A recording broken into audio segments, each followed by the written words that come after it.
bisa yitwa Coach Ndayishimiye Jarike Bakame aka Kariako. Fite umuduga wa hatari kabisa.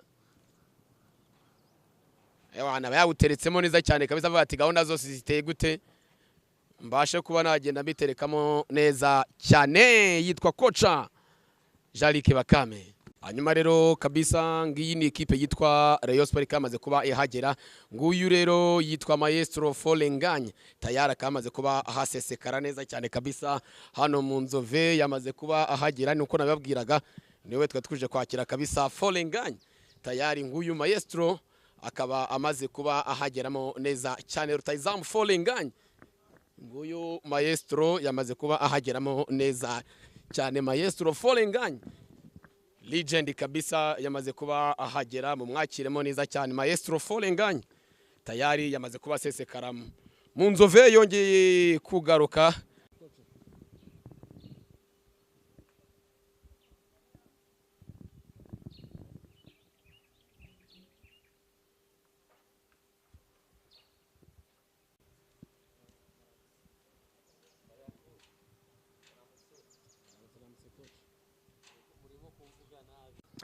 Yego ngaba rero kabisa abagize staff equipe ya Murera tayari batangiye kugenda bahagera neza cyane kabisa.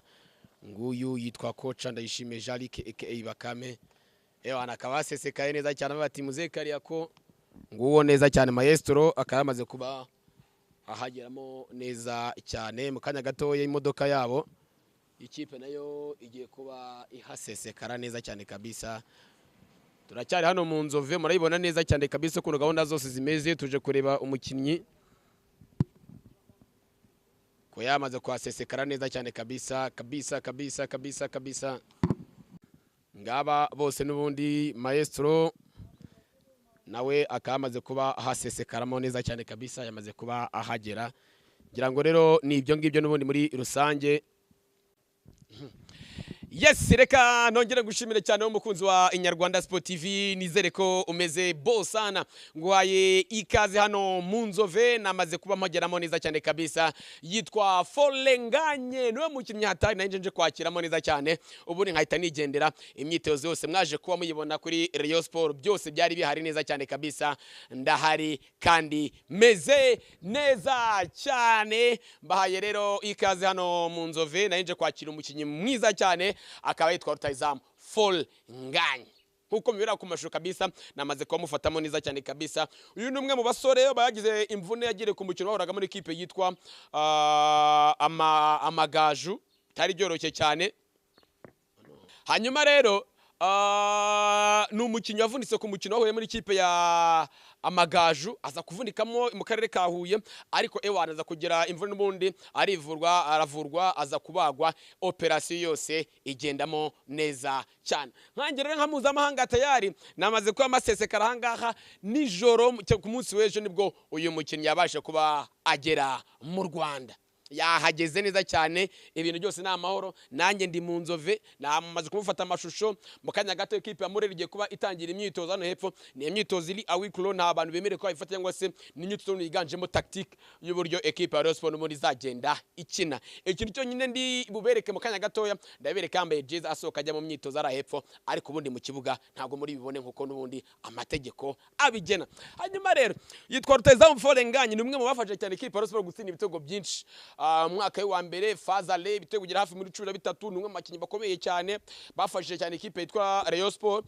Hanyuma aza kugira ikibazo cy'imvune aza gusubira iwabo ndibuka nganira n'umuvugizi akabana n'umuyobozi ushinzwe tekinike mu equipe ya Rayon Sport Gakwaya Olivier yaravuze ati Folenganye yagiye hanze ariko twamaye integuza turamubwira yuko ku wa mbere uyu twasoje buturi ku wa gatatu ku wa mbere muri kiro cy'umweru agomba kuba yamaze kuba agera mu Rwanda. Uyu mukinnyi rero tayari yamaze kuba ahasesekara mu kanya gato yangiye kuba mubereka uko nagiye kuba yinjira mu myitozo ameze neza cyane yambaye akajezi ka Murera ewana ibintu byose ari bizima cyane. Hanyuma rero ubwo details zose naza kwagenda nzigwa mu kanya gatoya ariko abare bari banyimyoto no kongera kubona umukinnyi witwa Folenganye ese ameze ate, arasate, ese yiteguye gukina derby yo ku munsi wa gatandatu. Aje gukora imyitozo kwa gatatu, habura iminsi ngahe 3 yarayahageze ku munsi w'ejo. Nagerageje gushaka amakuru menshi cyane kugira ngo ngende bimenya details zose, ariko nubundi uyu mukinnyi amaze kuba hasesekara neza cyane kabisa. Ndamuwe namubwira ngo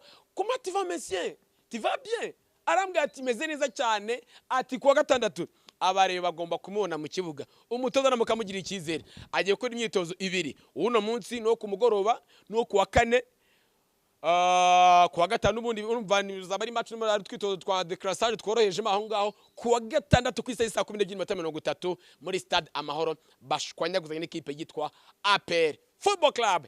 Ese bizagenda gute match zaba irangira ite? Nibyo twiteze kuba twareba kuri Rutahizamu Folenganya. Abare ngo byakiriye muti ahantu haburi iminsi 3 kugira ngo mukine na Nyamukandagira, mukabona umukinnyi wanyu mukunda cyane witwa Folenganya yamaze kuba hasesekara.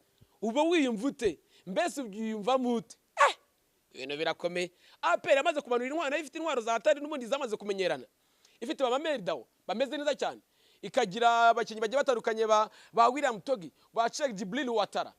Iyi niyo match igiye kuba A1 imeze neza cyane kabisa. Abakinnyi bagiye kuba batoroshye, ibintu byose bigiye kuba ari amahoro cyane. Hanyuma reka ndamwereka ukuntu umukinnyi agiye kubasohoka muri vestiaire amanukamo ayobejyanye n'imyitozo, byo turaza kuba tugarukaho nyuma kabisa. Nitwa Elike Munyanole Karikeza, nkomeza kuba nduwa kwanza. Ndaje mu kanya gato ngutangarize byinshi byose bigenda bizamuka kuri aba bakinnyi bombi, nje kuba nkwerekamo neza cyane.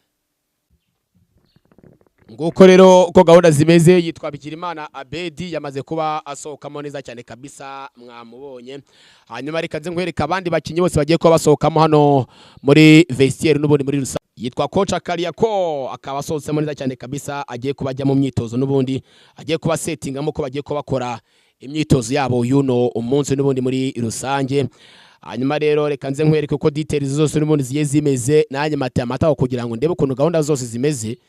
Ntabwo yiba byoroshye wa muntu, biba bikomeye cyane rwose.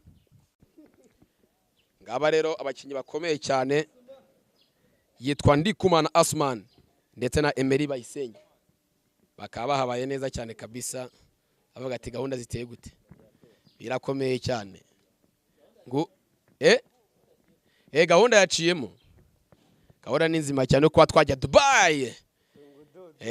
Ngabo rero ni Ndikumana Asman ndetse n'uwitwa Emery Bayisenge, nabo bakamaze kuba bahasesekaramo neza cyane kabisa.